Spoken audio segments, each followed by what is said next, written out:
지난주 기억을 위해서 잠깐 지난주 말씀을 짧게 보려고 합니다. 바울은 마게도니아 교회들을 칭찬합니다. 그리고 2절에서 그들이 환난 가운데, 큰 환난 가운데서 넘치는 기쁨을 나타내었고 극심한 가난이 더 풍성한 연보를 넘치게 했다라고 말합니다. 이들은 힘에 지나도록 자원하여 그들이 여기에 참여하기를 스스로 간청했다라고 말합니다. 예루살렘 교회를 돕는 일은 갈라디아 교회와 고린도 교회에 부탁한 일이었는데, 이 이야기를 들은 이 마게도니아 교회가 환난과 핍박 가운데 있는 교회들이 우리도 제발 참여하게 해달라고 그렇게 했던 것입니다. 그들은 자신을 하나님께 드리고 하나님의 뜻에 따라 바울에게 헌금을 건넸다라고 이야기했습니다. 그래서 이제는 이 바울이 고린도 교회에게 너희가 해야 할 일을 마저 하라라고 권면하는 말씀이 오늘의 말씀입니다. 여러분, 고린도 후서 8장 9장은 전체가 헌금에 관하여 적혀 있는 구절입니다. 아마 성경에서 헌금에 관하여 적혀 있는 가장 긴 구간입니다. 제가 좀 힘이 들었습니다. 왜냐하면 헌금 이야기를 하면 성도들이 벌써 긴장을 합니다. 저도 혹시 잘못 얘기해서 성도들이 시험 들면 어떡하나 걱정합니다. 왜냐하면 한국 교회에 이렇게 과거에 안 좋은 관행들이 헌금을 억지로 이렇게 내게 했던 그러한 일들이 있어서 성도들도 많이 힘들었고 또 시험 드는 그런 가정들이 많이 있었기 때문입니다. 제가 어릴 적에 자랐던 교회에도 성전 건축을 앞두고 한 부흥사 목사님이 오셨습니다. 말씀을 은혜롭게 잘 전했는데 헌금을 작정하게 하셨습니다. 5천만 원 낼 사람 자리에서 일어나라고. 그래서 일어났더니 한 3분간 축복 기도를 해주셨습니다. 그 다음 3천만 원 헌금할 사람 일어나라고 하니까 또 몇 분들이 일어났습니다. 기도 시간이 3분에서 1분으로 줄어들더라고요. 이렇게 헌금의 액수에 비례하는가 봅니다. 그리고 500만 원쯤 가니까 이렇게 얘기합니다. 아직 안 일어난 장로 권사들 빨리 일어나라고. 그러더니 500만 원에 같이 묻어갔습니다. 정말 그 가운데는 어렵게 사시는 성도들도 있었습니다. 제 친구들의 아버지이고 부모이기 때문에 그 가정을 누구보다 잘 압니다. 자원하는 마음이 아니라 억지로 하게 된 헌금 때문에 시험 들기도 하고, 또 작정한 그 헌금을 갚기 위해서 참으로 애썼던 성도들이 있었고, 제 친구는 어머니가 작정하신 그 헌금을 자신이 나중에 취직한 다음에 다 하나님 앞에 드렸습니다. 개인적으로는 대단한 친구고 훌륭하다라고 생각하지만 목사가 된 지금 이 입장에서 참 마음이 아팠던 그런 일입니다. 말씀을 준비하면서 이 8장 9장을 지나가면서 헌금의 참된 의미가 무엇인지, 과연 하나님께서는 무엇을 이야기하는지를 우리가 알고 갔으면 좋겠다라는 생각에 더 자세히 한 절 한 절을 보려고 합니다. 첫 번째로 바울은 은혜와 사랑의 진실함을 증명하자라고 말합니다. 우리 6절에서 8절 말씀을 함께 읽어봅니다. 시작. 그러므로 우리가 디도를 권하여 그가 이미 너희 가운데서 시작하였은즉 이 은혜를 그대로 성취하게 하라 하였노라. 오직 너희는 믿음과 말과 지식과 모든 간절함과 우리를 사랑하는 이 모든 일에 풍성한 것 같이 이 은혜에도 풍성하게 할지니라. 내가 명령으로 하는 말이 아니요 오직 다른 이들의 간절함을 가지고 너희의 사랑과 진실함을 증명하고자 함이로다. 고린도 교회는 갈라디아 교회와 함께 예루살렘 교회를 돕는 일을 이미 시작했습니다. 그것이 1년 전쯤의 일이었습니다. 그러나 중간에 멈추어 버리고 말았습니다. 왜냐하면 교회 안에 분쟁이 있었고 바울에 대한 오해가 있었기 때문입니다. 바울은 이 헌금하는 일을 말하여서 구제 헌금을 이야기하는 겁니다. 이 일을 은혜라고 표현합니다. 6절에는 이 은혜를 그대로 성취하게 하라라고 말하고 7절에는 이 은혜에도 풍성하게 할지니라 라고 말합니다. 바울은 구제의 헌금을 은혜를 나누는 일이며 그 은혜에 참여하는 일이라고 정의하고 있습니다. 여러분, 나누면 나눌수록 줄어드는 것이 있는 반면에 나누면 더 풍성하게 되는 것이 있습니다. 은혜는 나누면 나눌수록 더 풍성하게 되는 일입니다.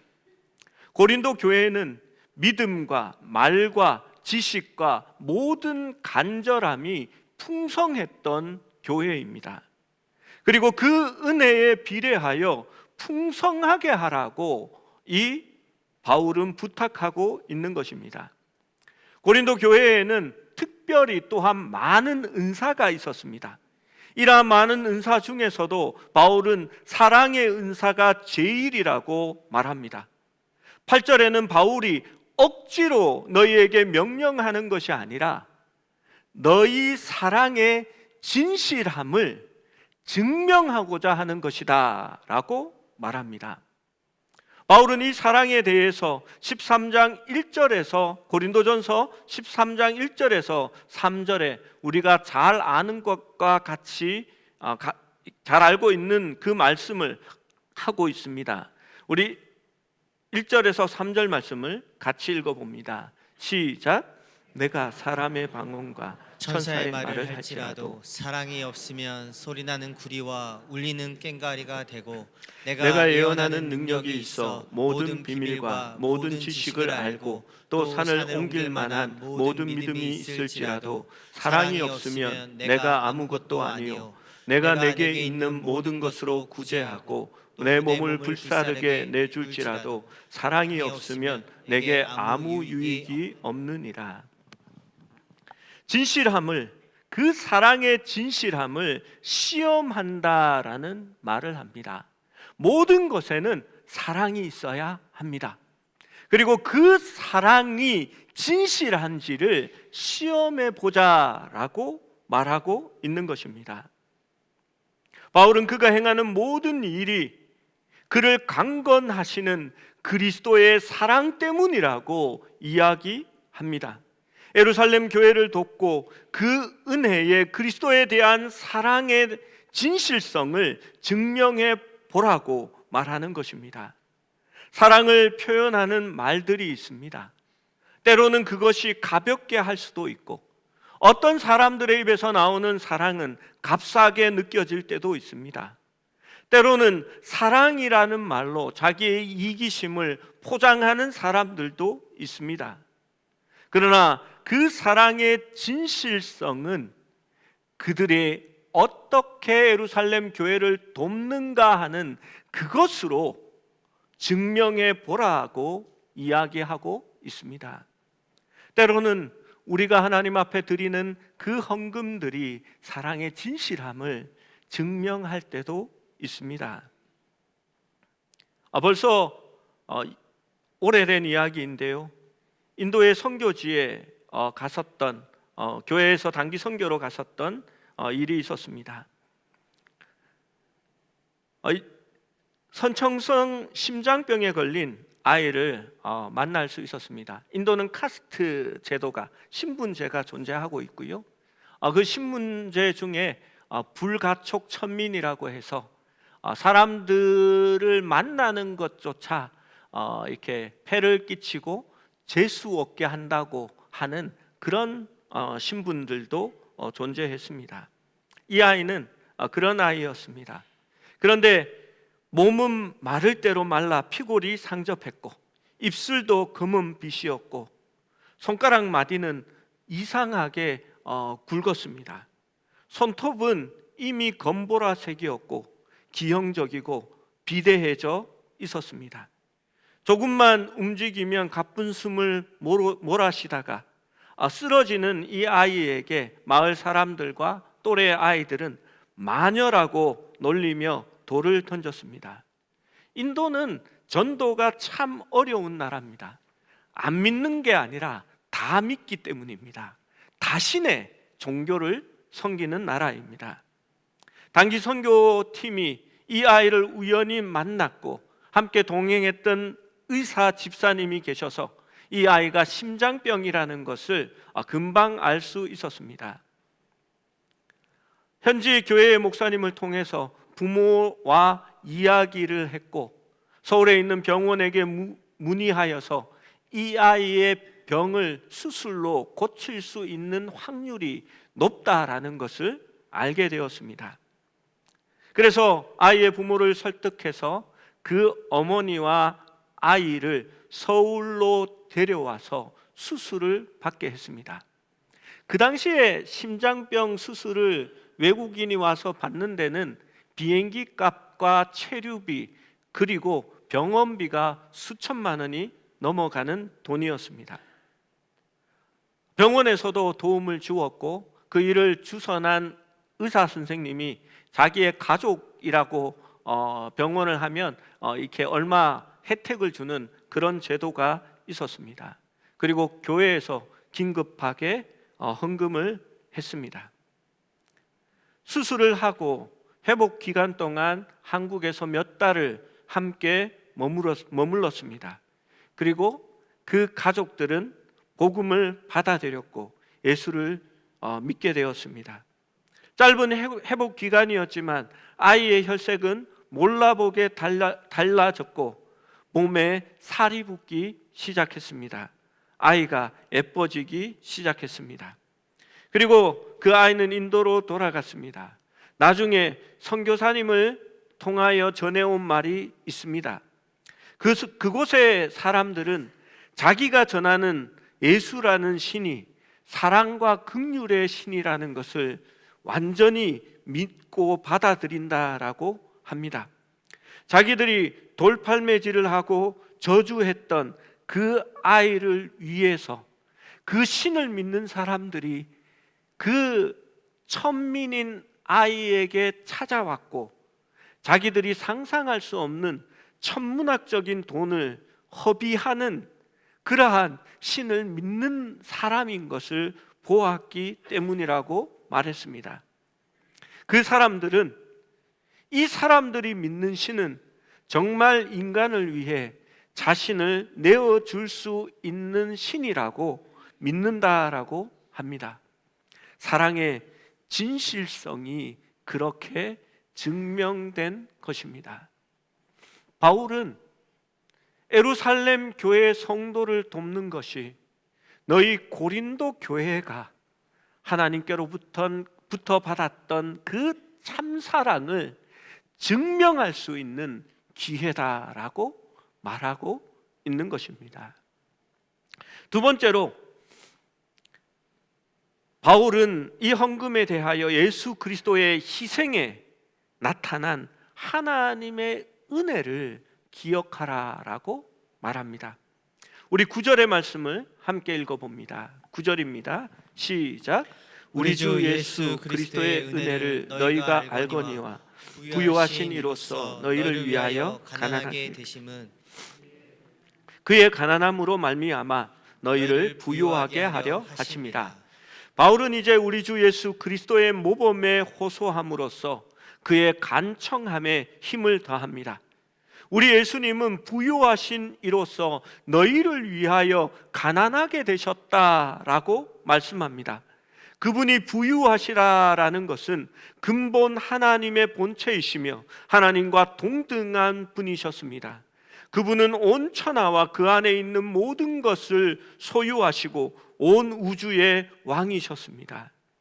이 모든 부를 소유하고 계셨음에도 불구하고 예수 그리스도는 우리를 위하여 가난해지셨습니다. 가난하게 되었다라는 의미는 그분의 성육신을 나타냅니다. 하늘의 영광의 옷을 벗고 인간의 몸을 입으셨습니다. 종이 되기 위하여 하늘의 왕자를 버리셨습니다.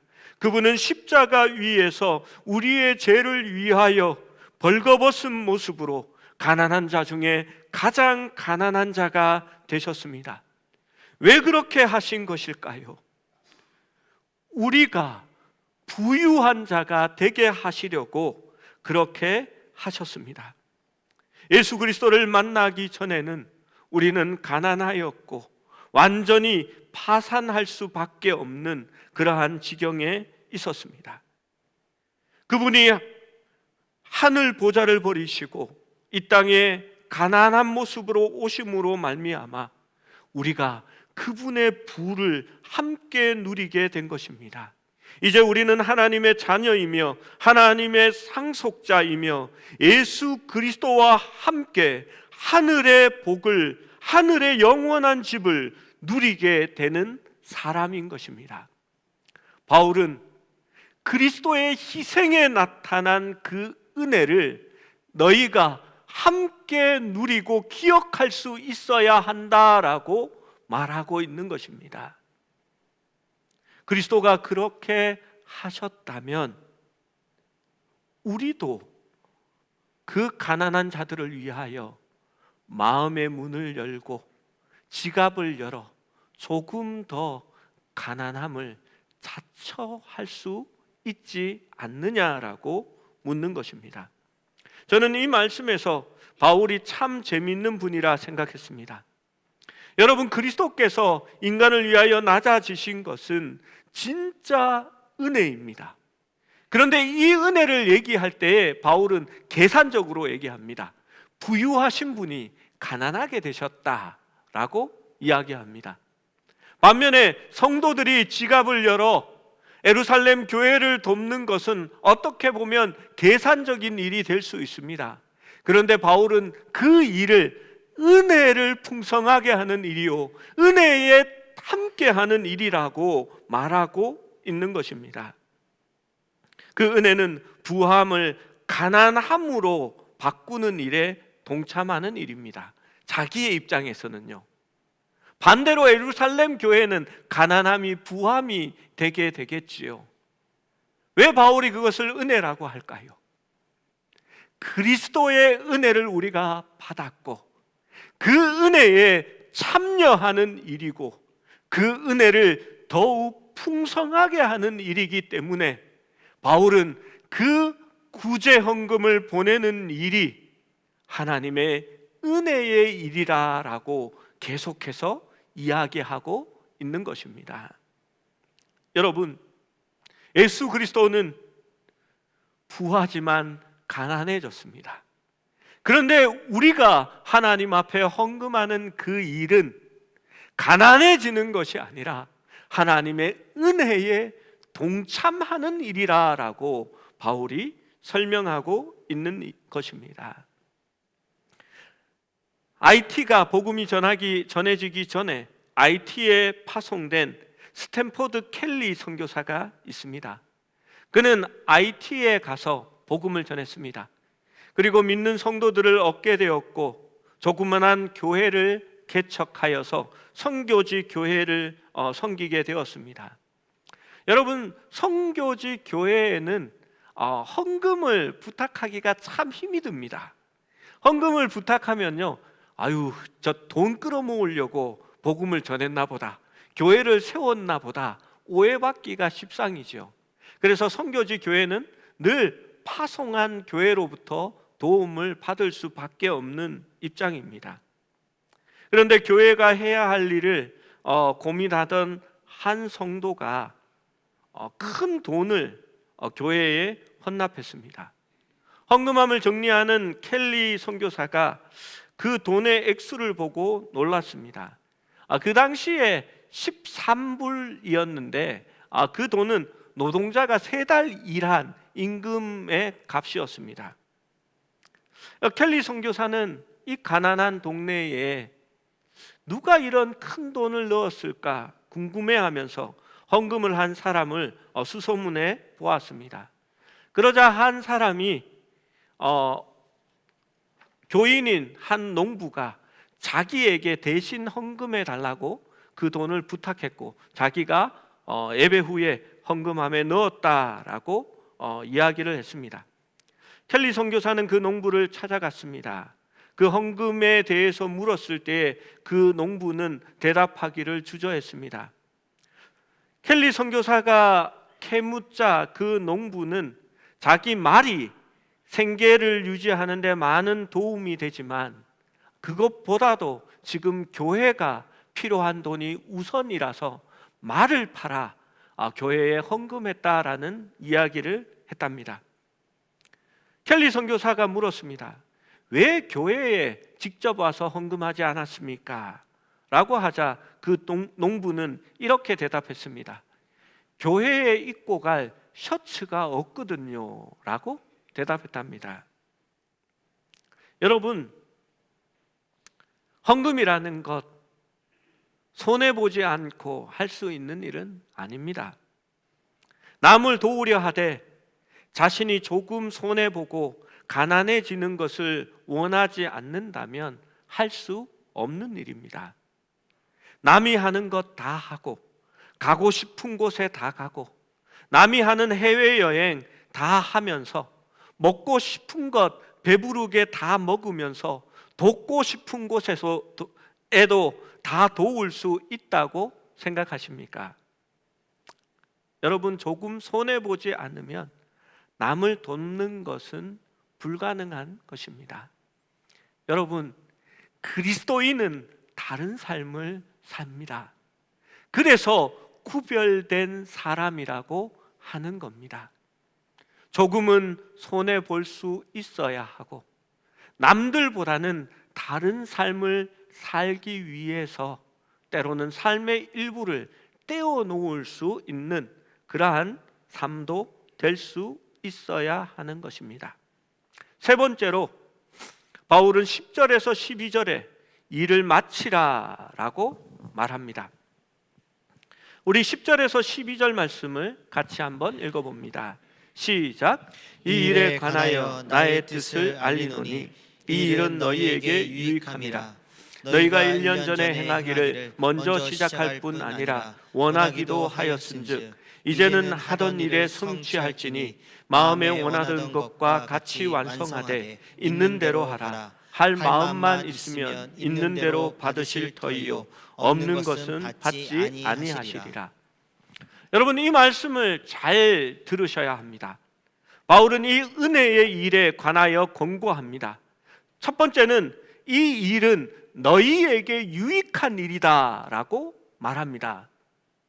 하나님이 여러분 유익하지 않습니다. 하나님이 그게 없어서 여러분에게 받으려고 하는 게 아닙니다. 하나님은 받으려면 얼마든지 줄 사람을 찾을 수 있습니다. 그러나 그 일이 우리에게 돌아온 것은 우리를 유익하게 하려고 하는 것이다 라고 바울이 말합니다. 바울은 너희가 1년 전에 자원했을 뿐 아니라 시작했던 그 일을 이제 성취하라고 말합니다. 시작한 일을 끝내지 않으면 아무것도 이룰 수 없습니다. 나눔이라는 건 참으로 다른 사람을 돕는 사역이자 교제이기도 하지만 그 동기는 마음속에 있는 하나님의 은혜에서 비롯되어야 하는 것입니다. 우리가 드리는 것이 은혜에 의한 것이라면 우리는 억지로 하는 것이 아니라 기쁜 마음으로 할 수 있어야 하는 것입니다. 여러분, 올해에는 작년부터 올해까지는 많은 재난들이 이 세계에 있었습니다. 전쟁이 일어났고 또 전쟁 가운데 많은 사람들이 목숨을 잃고 고생하고 부모를 잃은 고아들이 생겨났습니다. 또 자연재해는 얼마나 많이 일어났습니까? 화재로 말미암아서 순식간에 자기의 집이 불타고 이재민이 된 세계에 많은 사람들이 있습니다. 도처에 물난리로 말미암아서 피해를 보고 또 집과 가족을 잃어버린 사람들이 있습니다. 선교사님들의 보고를 보면 역시 교회는 다르다라는 생각을 하게 됩니다. 교인들의 가정에 아픔이 생기고 문제가 생기면 교회 단위로 성도들이 똘똘 뭉칩니다.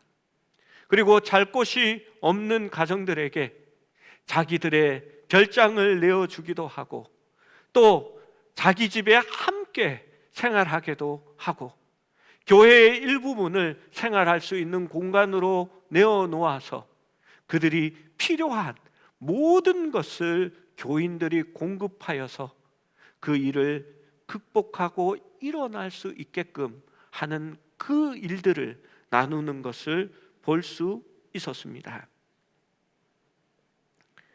아가야의 번영하는 수도인 고린도는 마게도니아 도시들보다 훨씬 더 부유했습니다.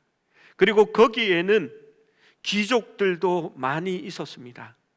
그런데 고린도 교회가 귀족들만 있었던 것은 아닙니다.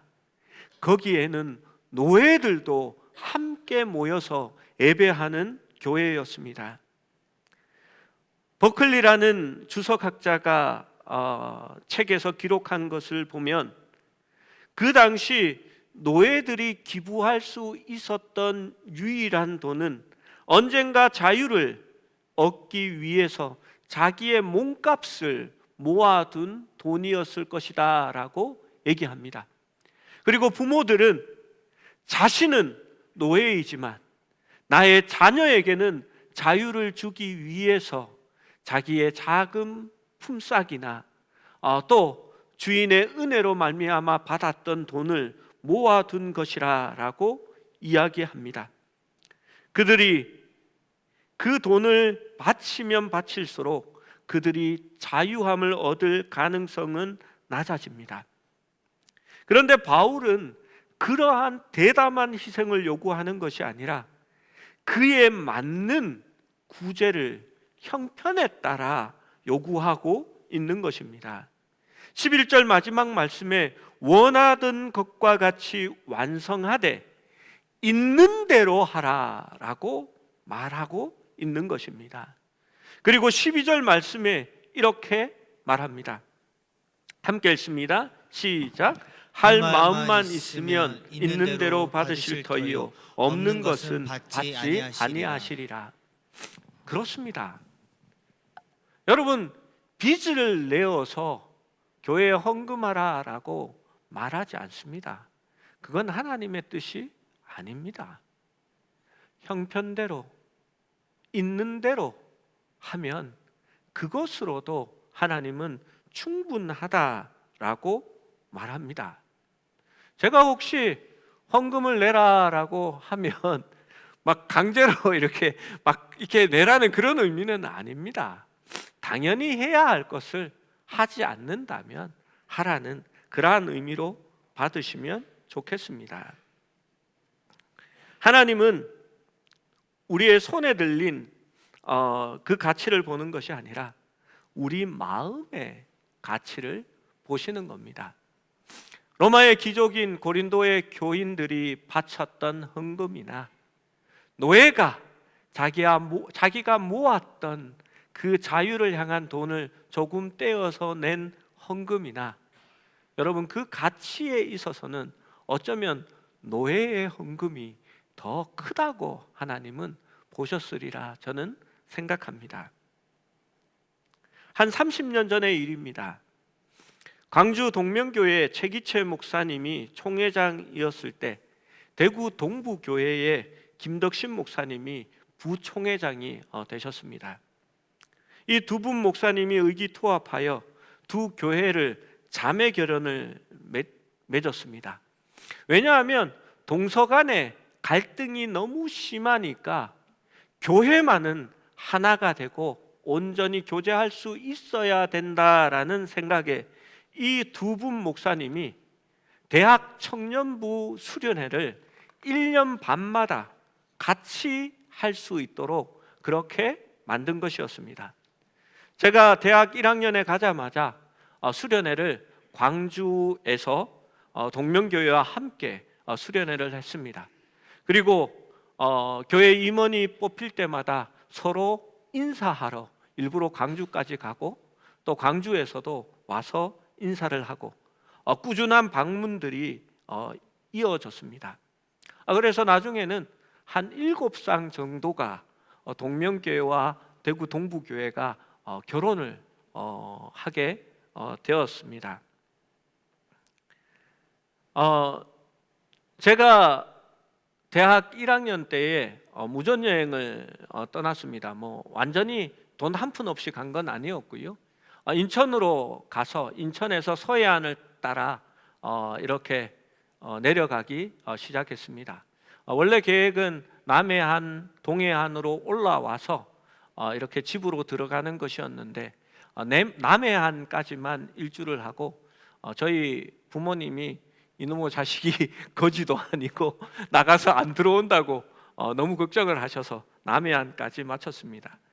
그때 광주 동명교회에서 주일을 보내기 위해서 일부러 광주로 들어갔습니다.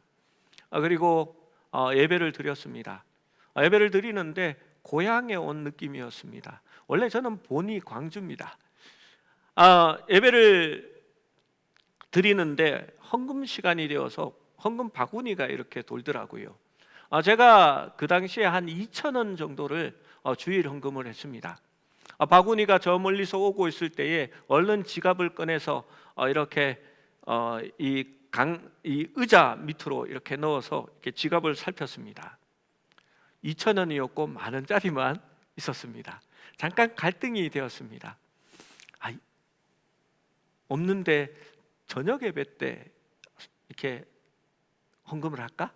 하나님은 똑같으신데 뭐 오늘 헌금하지 말고 다음 주에 다른 교회에서 4,000원을 할까? 아니면 거슬러 달라고 할 수는 없잖아 라는 생각이 들었습니다. 그리고 짧은 생각이 지나가자 내가 이렇게 이러면 안 된다 하는 생각에 10,000원짜리를 꺼내서 얼른 헌금을 했습니다. 그리고 광주에 있는 지체들과 함께 밥을 먹으면서 마침 헌금 얘기가 나왔습니다. 그래서 제가 오늘 원래 2,000원 하는데 본의 아니게 10,000원을 했다는 이야기를 했습니다.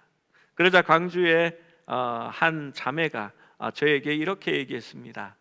형제, 속상해하지 말아요. 하나님은 2,000원만 받으셨어요. 저는 그 계산법이 맞다고 생각합니다. 하나님은 마음에서 받으시는 분이시기 때문입니다. 예수님은 아마 성전 마당에서 사람들이 헌금계에 돈 넣는 것을 관심 있게 보시려고 거기에 앉아 계셨습니다. 왕족들도 와서 많은 헌금을 했을 것이고 바리새인들과 서기관들도 헌금을 했을 겁니다. 여러분, 그 당시에 헌금계는요, 입구가 나팔처럼 금으로 만들어져 있습니다. 돈을 넣으면요 자라락 덜렁덜렁 덩컹 하면서 돈이 떨어집니다.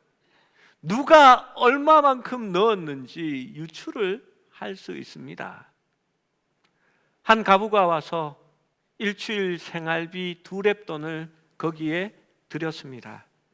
그때 예수님이 뭐라고 하셨는지 우리 기억하시지요? 저 가부가 가장 많이 넣었다라고 말씀하셨습니다. 예수님은 금액이 아니라 지폐의 액면에 있는 액수가 아니라 그 마음에 있는 액수를 보고 계셨기 때문입니다. 그것이 바로 예수님의 셈법입니다. 저는 우리 교회가 이러한 면에서 참 잘하고 있다고 후한 점수를 주고 싶습니다. 우리 교회에 헌금이 많이 나온다는 얘기는 아닙니다. 그런데 우리 교회는 유별나게 부자는 없습니다. 그러한 상황 속에서는 많이 헌금합니다. 그리고 헌금 액수에 기록되지 않은 많은 돈들도 있습니다. 중식 헌금을 성도들이 합니다. 왜 1년에 그렇게 2-3번씩 하십니까? 라고 여쭤보니까 성도들에게 좋은 반찬 하나 더 먹이는 게 얼마나 기쁨인데요 라고 대답하셨습니다. 이번에 6.25 전도회가 이렇게 어지러운 방을 청소하고 자원해서 그 방을 꾸몄습니다. 그런데 교회에 청구하라고 해도 각각 필요한 것들을 자원하는 마음으로 채워주시고 각각 그 소품들도 거기에 자비로 이렇게 헌납해 주셨습니다. 지금 내려가 보면 얼마나 예쁜 방이 되어 있는지 모릅니다. 지난번 맥주 감사절에 성도들이 자원해 주신 헌금들로 몽고에 있는 심장병 어린이 2명을 치료하여 보낼 수 있었습니다. 성도들이 모이면 십시일반으로 필요한 것들을 형편에 맞게 교회의 공적인 일들도 자기의 사비로 그렇게 해결해 주십니다. 저도 가급적이면 교회의 신세를 덜 지려고 교회에서 차량 기름값을 주시지만 제가 멀리 이렇게 놀러를 간다든지 제 개인적으로 이렇게 차를 쓸 때에는 제 카드로 반드시 기름을 넣습니다. 그게 잘하는 게 아니라 원래 그렇게 하는 것이 옳습니다. 교회 간판 또 절기 때마다 식사와 선물들을 자원하여 그렇게 성도들이 해 주십니다. 심지어 절기 때에는 서로 자기가 먼저 한다고 예약했는데 왜 목사님 다른 사람이 하게 하느냐고 저에게 이렇게 따지기도 하십니다. 참 행복한 일이지요. 그래서 좀 다른 사람에게도 이렇게 기회를 주는 미덕을 좀 발휘하십시오라고 얘기하면 알았습니다. 하지만 내년에는 성탄절에는 꼭 제가 해야 됩니다라고 부탁하고 가십니다. 가끔씩은 목사님들 힘들 때라면서 오셔서 식사를 사주시고 또 격려의 선물들을 해주시는 분들도 있습니다. 여러분, 이 모든 것들이 하나님이 기쁘시게 받으시는 것들이라 저는 생각합니다. 여러분, 우리가 하나님의 은혜 안에 거하며 그 은혜에 풍족한 그러한 교회가 되기를 원합니다. 우리 교회는 이렇게 넉넉한 편입니다. 이렇게 플러스 마이너스 하면 플러스인 교회고요. 이렇게 교회에 관련된 빚이 이렇게 마이너스 통장이 있긴 하지만 이렇게 가진 걸로 이렇게 하면 플러스입니다. 그리고 빚이 없는 교회이기도 합니다. 그런 교회가 사실 잘 없습니다. 그리고 늘 하나님께서 필요한 것 이상으로 채워주시는 것에 대해서 늘 감사하는 마음을 갖습니다. 여러분, 그런데 저는 이렇게 생각합니다. 꾸어가는 것보다는 이렇게 베풀고 내어줄 수 있는 교회가 더 좋습니다. 여러분, 지금은 제가 헌금을 내라고 강요할 일이 없겠지만 만약에 어려움을 당하는 주위의 교회가 있다든지 우리 한국 교회 안에 문제가 생기고 재난이 있을 때에 우리가 마게도니아 교회처럼 가진 것 이상으로 풍족하게 내어놓을 수 있는 그러한 교회가 될 수 있으면 좋겠습니다. 그래서 언젠가 만약 우리가 헌금을 거둬야 할 때가 온다면 우리가 베풀 수 있는 교회로, 준비되어진 교회로, 마음이 넉넉한 교회가 될 수 있다면 하나님께서 우리를 가진 것을 나눌 수 있는 교회로 사용해 주시리라 저는 믿고 그것이 우리에게 큰 은혜가 될 수 있는 길이라 생각합니다. 늘 준비하고 또 하나님 앞에 깨어있는, 또 함께 나눌 수 있는 그런 교회가 될 수 있기를 주님의 이름으로 소원합니다.